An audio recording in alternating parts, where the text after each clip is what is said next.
Assalamualaikum warahmatullahi wabarakatuh. Yang Rahmat Abi Hanif dan Umidah selaku pimpinan urusan nilai bahan tidak.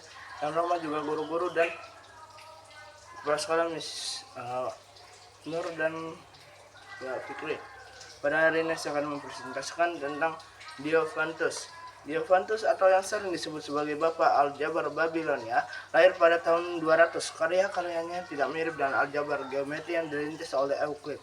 Selain itu, karya-karyanya juga tidak hanya mencakup tipe material tertentu yang membentuk dasar aljabar modern, tapi lebih mengembangkan konsep-konsep aljabar Babilonia dan merintis suatu bentuk persamaan. Oleh karena itu, bentuk persamaan ini juga disebut Diophantine equation. Dengan begitu, sumbangsinya dalam dunia matematika cukup besar.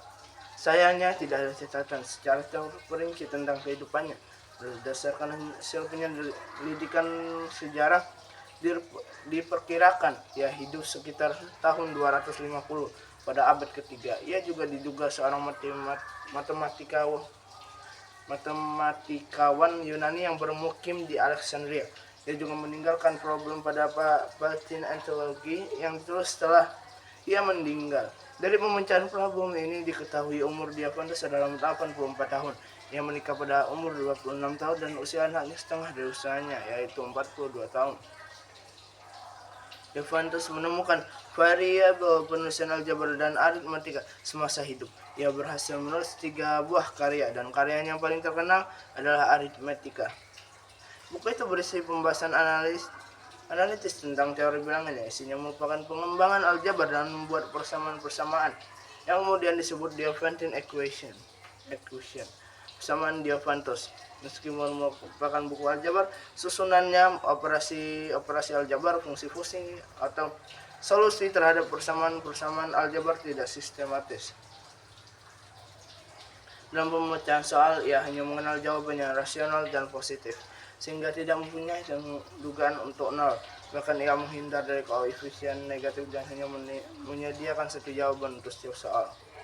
Sebenarnya aritmatika terdiri atas 13 buah buku, namun dapat dibacanya 6 buah buku sebab isinya turut terbakar saat penghancuran perpustakaan di Iskandaria. Bagian terpelihara dari buku ini berisi pemecahan sekitar 150 soal yang beraneka ragam dan menghasilkan samaan